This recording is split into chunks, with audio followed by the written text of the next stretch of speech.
ಶಾಸಕ ಭೈರತಿ ಬಸವರಾಜ್ ಎಲ್ಲಿದ್ದಾರೆ? ಪುಣೆಯಲ್ಲಿದ್ದಾರಾ?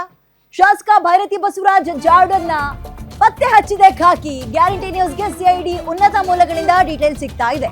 ಪುಣೆಗೆ ಹೋಗಿರೋದು ಪತ್ತೆಯಾಗಿದೆ.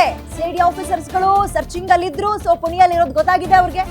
ಪುಣೆ ಬಳಿಕ ಬೇರೆ ಕಡೆಗೆ ಹೋಗಿದ್ದಾರಾ ಅಥವಾ ಅಲ್ಲೇ ಸ್ಟೇ ಆಗಿದ್ದಾರಾ?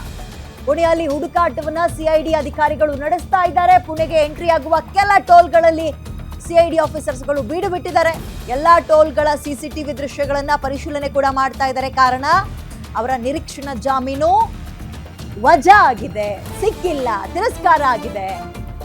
ಸೊ ಉಳಿದಿರೋದು ಒಂದೇ, ಯಾವ ಕ್ಷಣದಲ್ಲೂ ಬೇಕಾದ್ರೂ ಅವ್ರನ್ನ ಅರೆಸ್ಟ್ ಮಾಡ್ಬೋದು. ಸೊ ತಕ್ಷಣಕ್ಕೆ ತಪ್ಪಿಸಿಕೊಳ್ಳುವ ಪ್ರಯತ್ನಕ್ಕೆ ಮುಂದಾಗ್ತಾ ಇದ್ದಾರೆ MLA ಅನ್ನುವ ಕುತೂಹಲ ಇದೆ. ಯಾವ ವಿಚಾರಕ್ಕೆ ಅಂದ್ರೆ, ಈ ಬಿಕ್ಲಿಶುವ ಮರ್ಡರ್ ಕೇಸ್ನಲ್ಲಿ ಇವರು ಕೂಡ ಆರೋಪಿಯೇ.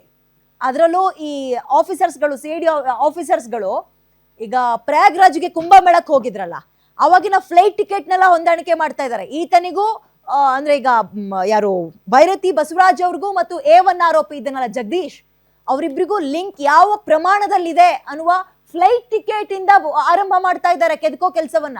ಇದರ ನಡುವೆ ಇವರ ಜಾಮೀನು ಕ್ಯಾನ್ಸಲ್ ಆಗಿದೆ. ಸೊ ವಾಟ್ ನೆಕ್ಸ್ಟ್ ಅನ್ನೋ ಕುತೂಹಲದಲ್ಲಿ ಪುಣೆಯಲ್ಲಿದ್ದಾರೆ ಅನ್ನೋ ಮಾಹಿತಿ.